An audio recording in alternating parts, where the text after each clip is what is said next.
Israel ইরানের মধ্যে টানা 12 দিনের যুদ্ধ শেষ হলেও এই সংঘাতের ছায়া এখন অন্যদিকে পড়ছে, আর সেই লক্ষ্য পাকিস্তান। সাম্প্রতিক নানা তথ্য ও বিশ্লেষণে ইঙ্গিত মিলছে ইসরায়েল ও ভারত পাকিস্তানের বিরুদ্ধে একটি সম্ভাব্য নতুন যুদ্ধের পরিকল্পনা করছে, এমনটি মনে করেন পাকিস্তানের জ্যেষ্ঠ সাংবাদিক ও কলামিস্ট হামিদ মির।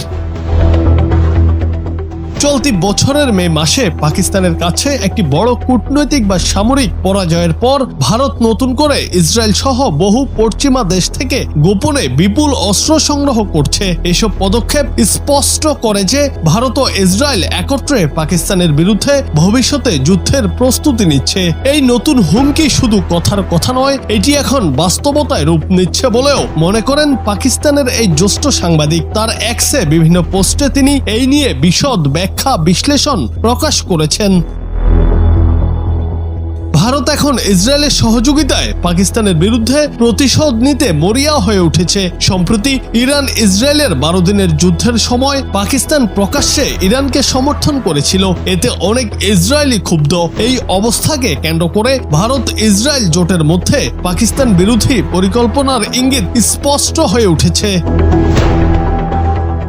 যুদ্ধ চলাকালে 18 জুন ইসরায়েলি ভূ রাজনীতিবিদ ও সাবেক প্রতিরক্ষা উপমন্ত্রী মেইর মাসরি সোশ্যাল মিডিয়া এক্সে আরবি ভাষায় লেখেন, ইরানের হামলার পর আমরা পাকিস্তানের পারমাণবিক কর্মসূচি ধ্বংস করার চেষ্টা করতে পারি। তার এই বক্তব্য পাকিস্তানিদের মধ্যে উদ্বেগ সৃষ্টি করে। একই সময়ে অনেক ভারতীয় অ্যাকাউন্টেও এই ধরনের হুমকি ছড়াতে থাকে। ভারতীয় পোস্টে দেখা গেছে পাকিস্তানকে পারমাণবিক নিরস্ত্রীকরণ করা হবে, এটাই অপারেশন সিন্দুরের শেষ ধাপ।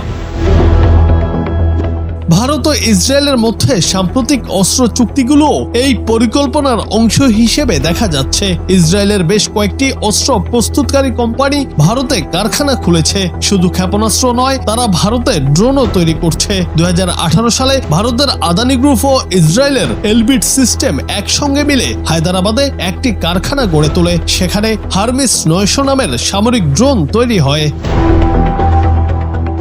সামরিক শক্তির দিক দিয়ে পাকিস্তানও পিছিয়ে নেই, সময়ের সঙ্গে পাল্লা দিয়ে নিজেদের এগিয়ে নিচ্ছে। কদিন আগেও পাকিস্তানের পাল্টা হামলায় কোণঠাসা হয়ে পড়ে ভারত। এখন ইসরায়েলকে সঙ্গে নিলেও ভারত কি তেমন একটা সুবিধে করতে পারবে? সময় বলবে সেই কথা। জুনায়েদ আহমেদ, বাংলা টিভি।